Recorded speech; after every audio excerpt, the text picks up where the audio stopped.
Hey bass players! Today we're going to be talking about using proper technique in our right hand and our left hand. Now whether you're right or left-handed, you're going to use your right hand to activate the strings. There's two ways to do that. One is pizzicato, actually grabbing the strings with your fingers and plucking them. The other way is arco, which means using the bow to play the strings. Let's start with pizzicato. When we play pizzicato in an orchestra context, we want to use just the end of our finger, this last digit, and we want to once again grab it with the chubby part of our finger right there. Not the nail and not the knuckle. We'll grab the string, and once we have it, we'll lift our arm up until it makes a sound.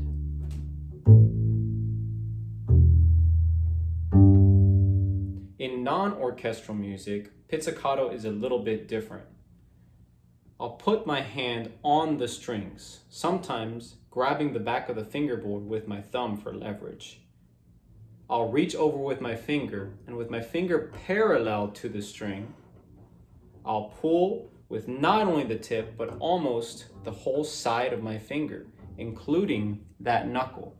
This is going to give me a much bigger, fuller sound for music like jazz, rock, or even hip hop.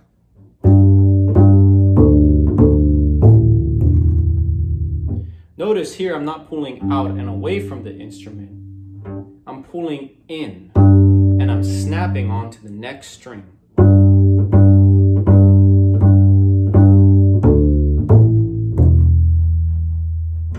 You can also use two fingers in this context. I'll reach over and still keeping my fingers somewhat parallel to the strings, I'll pluck.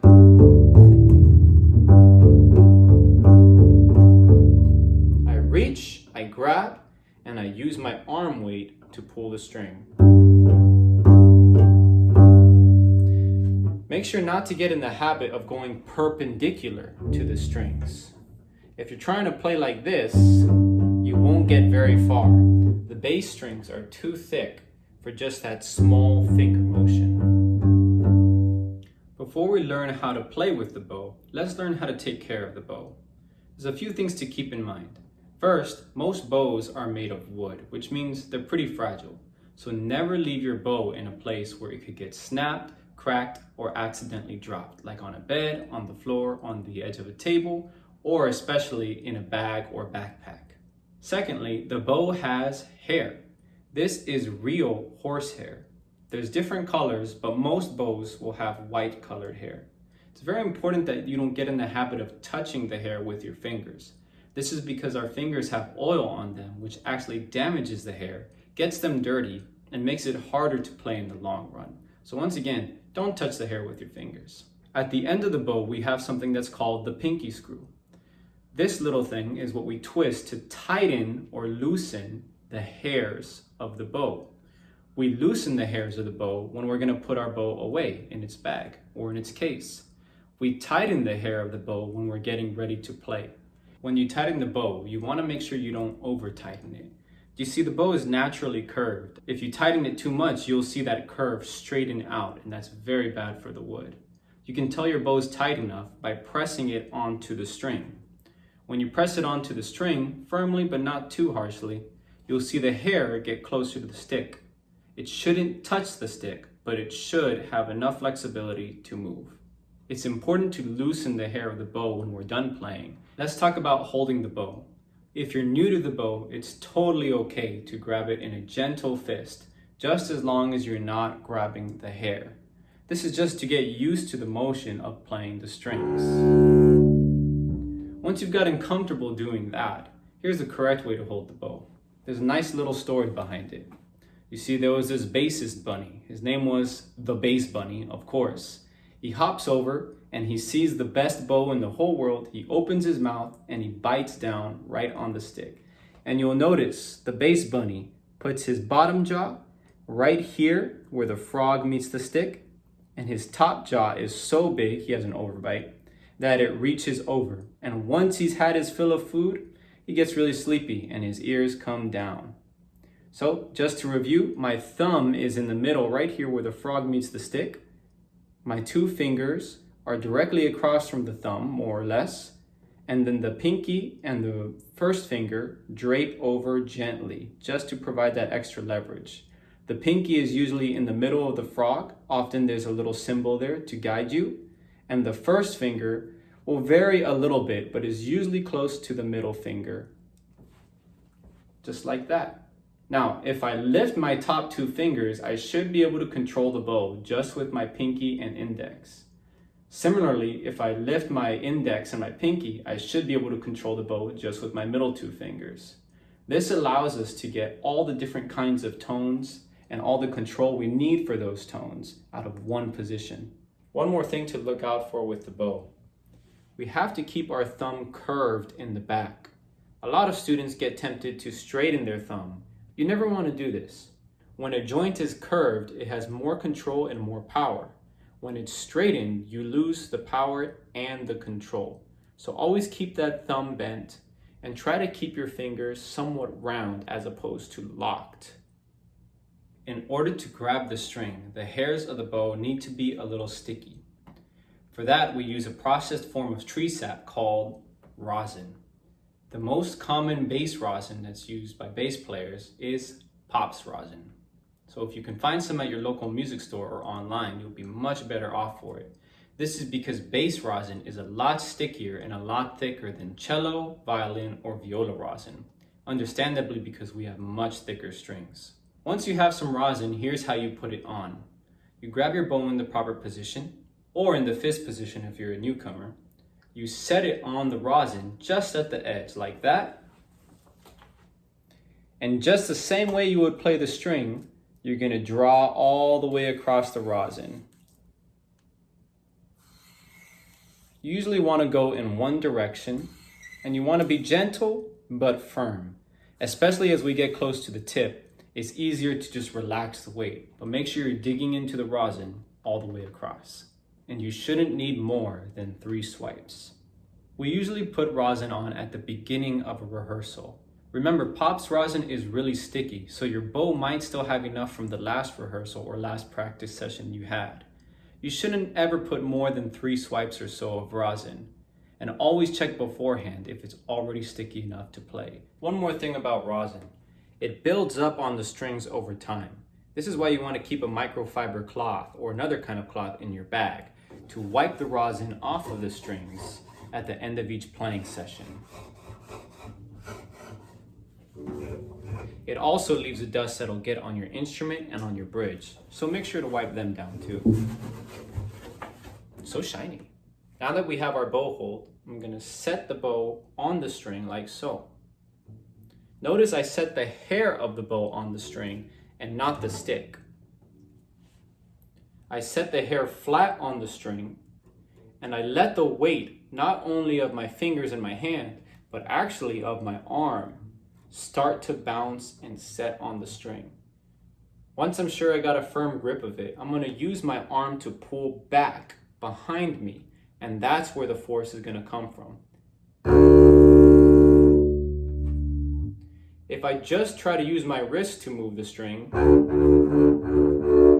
it won't really work. If I just try to use my forearm and my elbow, well, you see I move more up and down than side to side.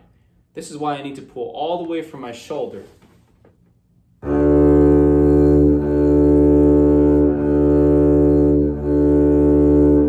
When we played just pizzicato, we thought about having our fingers parallel to the strings more or less, to use more of our finger.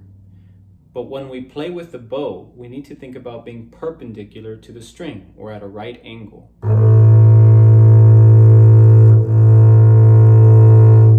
If your bow starts to tip, your tone will suffer. And you will have much less control.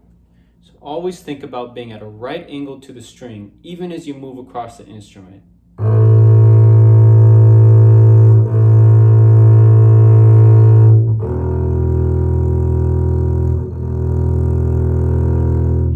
I want you to notice that in order to keep that angle, my wrist has to straighten out as I reach the end of my limit.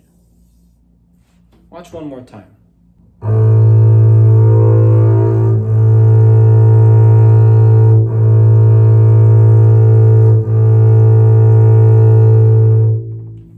also want to make sure that you're staying relatively in one place and not moving up and down. If you find yourself moving up and down, you'll definitely hear it.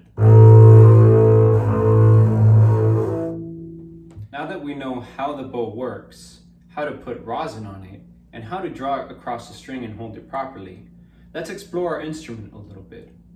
What I want to explore is the different sounds we can get using the bow.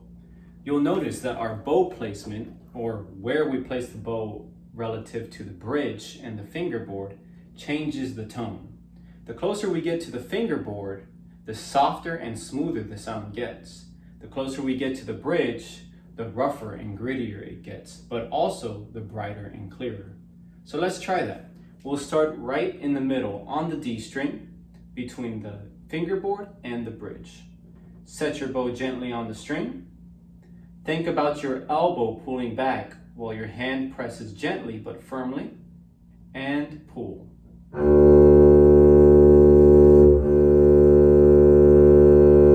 Now let's set our bows closer to the fingerboard. Pay attention to the change in dynamic and tone.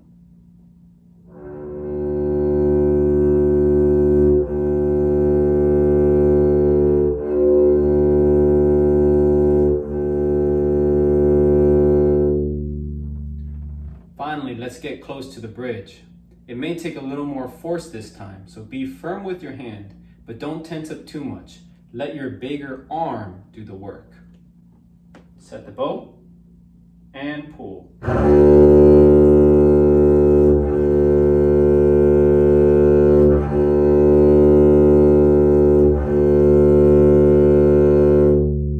With bass, we have a specific hand technique.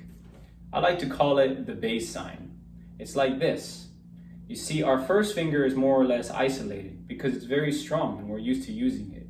Our middle finger is very strong too, but we need the space between the first and the second in order to be in tune.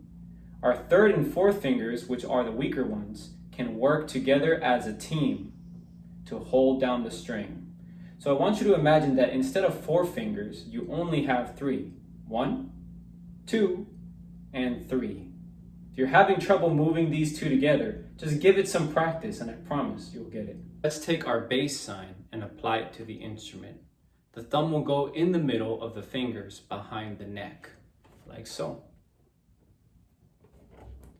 Now I'll play my open D.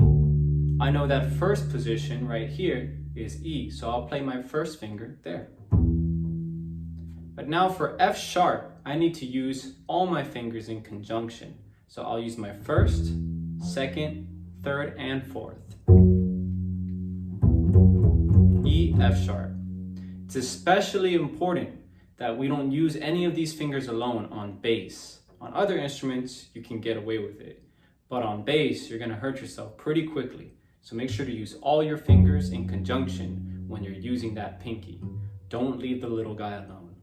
With our left hand, it's very easy to start feeling lazy. If you catch yourself doing one of these bad habits, immediately correct it. The more you practice a good habit, the easier it'll be to do. The thumb needs to be placed behind the neck of the instrument. If you catch the thumb spying on the other fingers by reaching over the strings like so, you have a problem. All of a sudden, my wrist is at an uncomfortable angle, and that's gonna make it very hard to squeeze down the strings with force. Keep the thumb behind, and the spread of your fingers will open up, and there will be a nice, gentle curve in your wrist. When we play bass, there's something called breaking your fingers that most students do on a daily basis. You see, when we hold down the string, we have to maintain a curve in the finger. This is healthy for the joint and prevents us from getting hurt. But a lot of students will push down on the string and immediately flatten out that curve and create a straight line or even bend their joint backwards. In music, we call this breaking the finger, and you never want to play that way because it'll cause a lot of long-term injuries. A lot of students feel uncomfortable holding their elbows up for long periods of time. If you catch yourself doing this, holding the bass in the back with your elbow, immediately correct it. This is because the bass needs to be balanced without the support of your hands. If you're holding it up with your elbow, you will get used to supporting the bass with that. And when you need to move around, you won't have control of the instrument. So keep that elbow up. It's easier in the long run, and it'll keep you from dropping your bass. Well, there's the fundamentals of bass technique. As you continue to practice your instrument, keep these things in mind. The faster you can ingrain good habits, the faster you can get to music making and just having fun. See you next time.